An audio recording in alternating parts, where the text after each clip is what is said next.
Welcome back to another episode of Boxing Talk with Brian Mendoza. I'm Andrew Bocanegra. Had some great fights this weekend. So Bam Rodriguez, Fernando Martinez, they squared off in Saudi Arabia this past weekend. Yeah. Wow, what a great fight. What are your thoughts on just overall on how it went?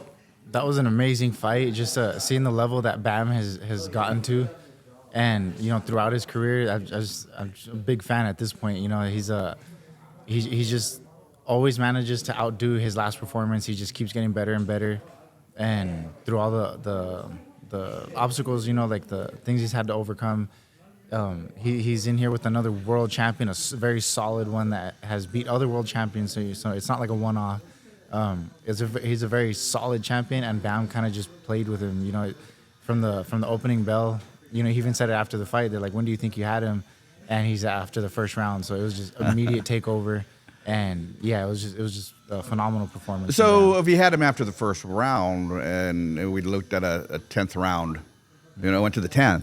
Yeah. Did he toy with them? Was he trying to get some rounds in? Do you risk it at this point? Because Martinez is, I don't think he had anything on him early on. We were able to see that early in the fight, but still, he's a dangerous fighter. Yeah, it was. Bam, I guess they do say that he tends to play with his food sometimes, but still, as easy as he was making the fight, it's not something you want to just take for granted. It's not like, okay, you know what, let me just knock this guy out real quick, throw some big shot, because that's when you might start making mistakes. You might not see a shot coming because you were just swinging away with your own shots. So he just knew to stay calm and composed, and he knew that moment would come. That's why he stayed so calm. And when that moment did come, he was able to just slip that shot and pull the trigger, and just end it in an emphatic fashion. And just a phenomenal performance all over. But I think it was calm and calculated more than playing with his food too much, because like we said, Puma was a great champion. Oh, no doubt. Right. So so this isn't someone you're just like, you know what, I'm just gonna knock him out real quick. It's he was breaking him down.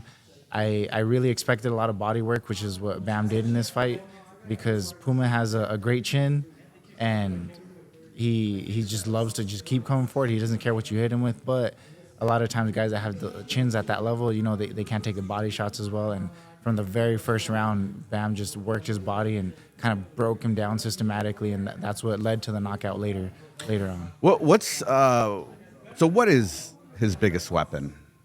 Bam's biggest weapon? His ring IQ. I think his ring IQ, his reflexes, just all the intelligent sides of it allow him to, let his power go. Because I don't know if he has, that one-shot knockout power, even though just this last weekend it was that big shot, but it was a build-up. It's between the frustration that Puma had because he could not hit anything. He was just not landing. It was like he was shadowboxing in most of the rounds. So between the frustration, the breaking down, the body work, just all of it as a combination, that's what led to that big knockout in the end. I don't think that's something Bam could have done in the first round if he just landed, some big shot. But it's the ring IQ is just insane. Really? So Inaway, right? Mm-hmm. We've been hearing talks of Inaway and Bam. Mm-hmm. I can't even imagine what that fight would look like, right? So we're talking fight of the century. Yeah. Of course, what would need to happen for that fight to happen? Well, first, they would have to meet at the right weight, and because Bam would still have, at least 2 weight classes to go, and then by the time he grows into those 2 weight classes, it might go up again. It's hard to kind of tell in the foreseeable future how it could get made. Couldn't they meet at 118? It's possible. I just don't know if that's something is willing to do. If he's trying to come back down, he's finally solid. I don't know if he would want to give himself a disadvantage like that and give a guy like Bam that level of advantage. So it's something kind of tough, but as Bam grows into the weight classes and stuff, and maybe once he's at 118, they can just meet in the middle from there. So we'll see. But who would you have? That's such a hard one. Let's say at 118. Like, who would you have at 118 at that? Yeah, at 118. Because we've seen Inaway, and Inaway has been dropped. Right. And Bam has also, been through some more. True. He's been caught. He's definitely dealt with his own issues, but. And like I said, when I see a Bam fight, I'm not expecting the power to be the reason that he's doing well in the fight or something.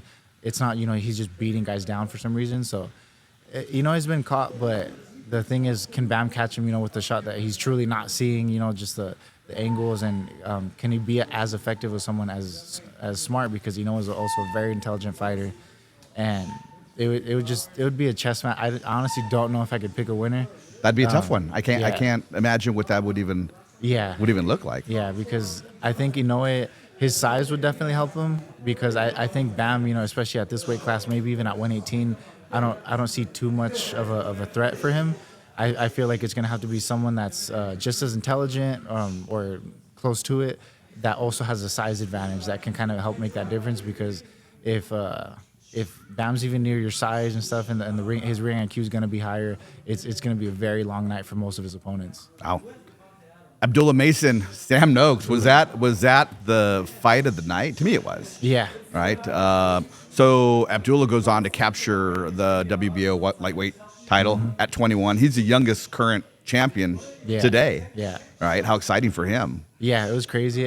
Very well earned. He showed a lot of things in this fight. He showed heart. He showed grit. He actually showed good chin, because he's been down in a couple other fights, but still came back to win against Johan. Right. Vasquez, right, twice came back to win in the 12th. Exactly. So he has shown vulnerability, but then in this fight, when it mattered, when the belt was on the line, I never really saw him too hurt. He got hurt with a body shot in the second half of the fight, and even that, he bounced back from it. So he's got the grit, he's got the heart, and he showed a very good chin in this fight. So along with the ring IQ, that we know he already has. And big props to Sam Noakes, because he took some punishment in that fight, and he really never wilted. As much as you could see, maybe his body was hurting, he was really feeling it. He bit down and really, still went for it. He also was undefeated and really wanted that title. So, put both their O's on the record, on the line, right? Yeah. So they gave us, that great fight. Like, I definitely agree it was fight of the night. And so I definitely want to see Noakes again, though, because he showed so much heart and the will of a champion. I'd like to see a second. Yeah. Right? I mean, I think that was candidate for fight of the year. Yeah, it definitely could be. I think I feel like in that fight also, Mason could have made it a little easier than he did, because he stood in the middle of the ring. Should he have? No, definitely not. I feel like it wouldn't have made for as an exciting of a fight. Yeah, us as the fans watching, it's great for us, but for him, I feel like he could have just made it a lot easier. I feel like his team kept telling me, just circle him, just turn, and when he finally started doing that, he almost wasn't even getting hit back with those big shots. Yeah. So that's something he's gonna have to work on. That it might be a little too much heart, just that hunger. He really wants to dog walk the guys he's fighting, and just dominate his opponents. And he still can. I just feel like he may have to be a little smarter with it. But as far as excitement, though, I'm always really willing to watch that. Yeah. Yeah. What do you think Sam Noakes fell short? What could he have done different? I feel like he should have made it a bit of an uglier fight. Maybe make it a little more of a wrestling match and just a rugged type of fight, because the ring IQ in that fight was completely in favor of Mason. So, like I said, when Mason decided to just be smart, not just try to knock him out, he wasn't even getting hit with too much return fire. He was able to just land his shots and get off and have a Noakes swinging at air. So I feel like Noakes should have just made it a rougher fight. And every time he did, they were kind of clinching, and Noakes would let those shots off on the inside. That's when he was having his best success. Absolutely. So yeah, I feel like he should have just been a little uglier, a little rougher with it. But I don't know. Who do you think looked better on the inside? They both had their moments. Obviously, in the end, Mason won, and he had his moments inside and outside on the fight. But when it comes to distance, but Noakes definitely landed some bombs. I just think Mason was just more consistent with it. He was so hungry. His volume was higher. Everything, he just went for it. So maybe still give it to Mason, but that's not to discount what Noakes did in the inside. So do you think? Some of those rounds were close. Mm-hmm. Right, but on the scorecards, do you think Noakes maybe won more rounds than they gave him? Yes, I than definitely the judges gave him. Yes, I definitely give Noakes more credit, but I think it's just one of those cases where the fight was definitely closer than the scorecards reflected. But it's because when some of the rounds are closer, but then Mason still ends it, and he still landed the bigger shots, it's going to Mason. So he's bagging these rounds, and it's looking like he's walking away with it on the scorecards, but he was in a fight. He definitely knows he was in a fight, and that's kind of how these things happen sometimes. Like the round was close, but still goes to one guy, so it just looks like they're bagging all these rounds, but it doesn't really tell the story of how close those rounds were, and they could have swung to Noakes as well, more than a few of them. So what's next for? What should Abdullah do at this point? It's time right, to, big win. Obviously, he's going to take a little time to kind of digest everything. Being the youngest champion today. Exactly. What does he do at this point? Like, who should he be targeting? The other champions, honestly, he's going. I know they were talking about the Andy Cruz versus Murataya is going to be the mandatory for them to meet up. So if he wants to wait for that fight to play out and then fight the winner, or just try to start unifying these titles right away, become undisputed and chase the other champions. So it's all going to depend on what he decides to do, but he's in a very good place right now. Do you think he needs more time? He's still in his. He hasn't grown into his man body. Mm-hmm.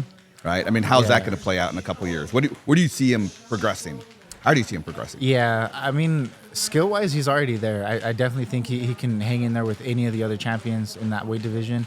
I really think it's more about, if he needs time, it's just for the maturity to maybe calm down a little bit. Like I said, don't be too hungry to turn the fight into a war. I feel like he could have made this fight with Noakes even a little easier.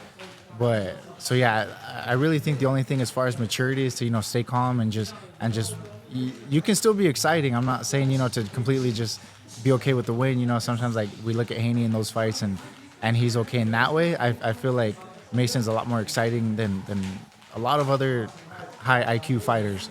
So I feel like just calm it down a little bit, not too much, but he's gonna find that sweet spot as his career grows. But outside of that, I feel like he's ready for anybody. Do you think being in Saudi Arabia played a role in his psyche, traveling across the world? Biggest fight of his career. No, yeah, exactly. Time difference. He's fighting at 6, 7 o'clock in the morning. Mm-hmm. Right. Yeah. It all plays. It's a combination of everything. It's your first title. You're another undefeated guy that has beat other undefeated fighters as well. He's a very solid opponent. And yeah, the stakes are high. You traveled all the way across the world for this. Everybody back at home is watching and waiting on you, depending on you to pull through in this. So it's a huge combination of things. But I don't think he let the pressure get to him. I just think he's a hungry kid that really wants to show what he's got. So it's more of a maturity thing. I don't think he let the pressure get to him that much. Great for him. What an exciting time for him. Mm-hmm. So let's touch on something different. Let's touch on we always like to add a subject at the end of every show. We've been getting a lot of requests. People wanted to ask you on fight week, weight cut. Like, how do the weight cuts work? Yeah. And you particularly, like what do you do when you have a big fight coming up? Mm-hmm. When do you start cutting weight? And when do other people start cutting weight? Yeah, it's a very open-ended question in the way that everybody likes to do it their own way. But some people, their whole camp is like a fat camp. They're just cutting a lot of weight, 30, 40 pounds, a little bit, the whole way through. And they're more worried about just getting in shape than actually, working on their game plan and things like that. I'm someone that, I respect boxing, and I feel like boxing is a year-round sport. We don't get these seasons, to take off and kind of blow up. So I try to stay pretty lean year-round, and on, throughout camp, I'll be like, max maybe like 15, and then just start cutting little by little, and then fight week, just a few pounds, really. I don't like to, So the night before weigh-ins, like typically the night before weigh-ins, what would you weigh? It's maybe a few pounds, like max 5. Really? That's it? Yeah, but even that, it can sound like a lot to some fighters. It can sound like definitely not enough. I know fighters that cut, 15, 20 the night before. Exactly. So it really depends on your body type, what weight class you're at. But I feel like as long as you feel healthy, you're not dehydrating yourself, killing yourself, just trying to get some kind of advantage over your opponents. It's all just about being healthy, and it depends how you carry yourself. Like, so the fact that I'm lean year round, it helps me when I'm cutting weight. It comes off very easy. I don't have to kill myself or starve myself to make the weight. Mm-hmm. But if you blow up a little more, those are the guys that it just, the weight sticks to you. So you have to really kind of almost starve yourself and really dial in that diet to cut the weight. But it's just something that you really it's have all to take water, your health. right? For the most part, yeah. Okay. Except for, like I said, the guys that are doing 30, 40, they're definitely losing some fat along with that. Okay, so tell us about the healthiest. Obviously, the less the better. Yeah. But why would you wait the night before coming in 15? Is there an advantage to doing that? I know the guys that like to cut a lot of weight the night before. It's just that they don't want to be depleted for too long. The less time you're depleted, the better. So Okay, got it. And their mentality, if you're cutting all this weight and then you're only really on weight for a few hours, you're depleted, and then you just try to rehydrate really quick and get all that right back. Those are the guys that blow up 20 pounds, and you see this huge drastic difference from weigh-ins to fight night. Those are the guys that really blow up like that, and it's because they were only on weight for a little bit, so your body doesn't get used to being smaller. And in the opposite way, though, if you cut weight and you're on weight like a month out or a few weeks out, your body actually gets used to that. And then when you rehydrate, those are the guys that they're like, hey, I could only gain like a couple pounds back, and they couldn't get back to what they used to walk around at because your body gets used to being smaller and you just don't gain the weight back. So there's really, you got to fine tune and feel where you're healthiest at. You don't want to be too blown up, and you also don't want to be too small because then you also gave that advantage away in the fight. Well, so what happens? I've heard of the term water in the head, right? Hydration. Like what? Yeah. Explain what that means. That's so they've always said that you can rehydrate, take IVs and everything, but the water that's like in your head protecting your brain, from flying around when you're taking these punches, that it's the last place you kind of rehydrate back. Like, you get it to your muscles and everything, but your brain, it's the last to get the say water. It's the longest it kind of takes to rehydrate, and that's where you see these dehydrated fighters come in, and then that's where they end up in comas or just the brain damage, the CTE. It's you a little more because you don't have that water in there to kind of just soften the blow a little bit. But because if you have your brain just less water, so it's hitting the side of your head and everything, it's just hard to impact, and it's you young fighters harder. need to pay attention, to this and really make sure you're rehydrating properly. Right. Where can someone go? Like, how did you learn all this? Just over time? Trainers, it's a little of coaches. everything. Yeah, talk to your team, talk to your trainers and stuff. Doctor. Yeah, if you have people around you that have experience in the game, definitely talk to them. Always, take advice from people that have been there. And I actually learned years ago, rest in peace, Richie Sandoval. He used to work at Top Rank, and he was a champion from back in the day from the 15-round days. 15-round days. Yeah, and he actually went through that. I can't remember the weight division he won his title in, but he became a world champion, and then he was like, man, I can't make the weight anymore. And they said that his team just told him to hold on, make a couple of defenses or something. And in his very next fight, he still made the same weight. He didn't feel good. And after the fight, he ended up in a coma. Wow. And that ended up being his last fight. And then, for years, he dealt with, issues from that. But I learned from him, that just because you can make it doesn't mean you should. And then, yeah, that's actually an example of maybe your team, even though they have your best interest, maybe they really don't know how you feel. So if you're really not feeling like that, like you're not healthy, and do not make that weight anymore and go up, because your health is number one, and that nothing else matters besides that. Brian, all great information. Thank you for sharing that with us. Thank you all for watching. You can follow us on all social media platforms on Boxing VIP Network. You can also watch us on our website at boxingvip.com. Thank you again. Thanks, Brian. Appreciate it. Thank you.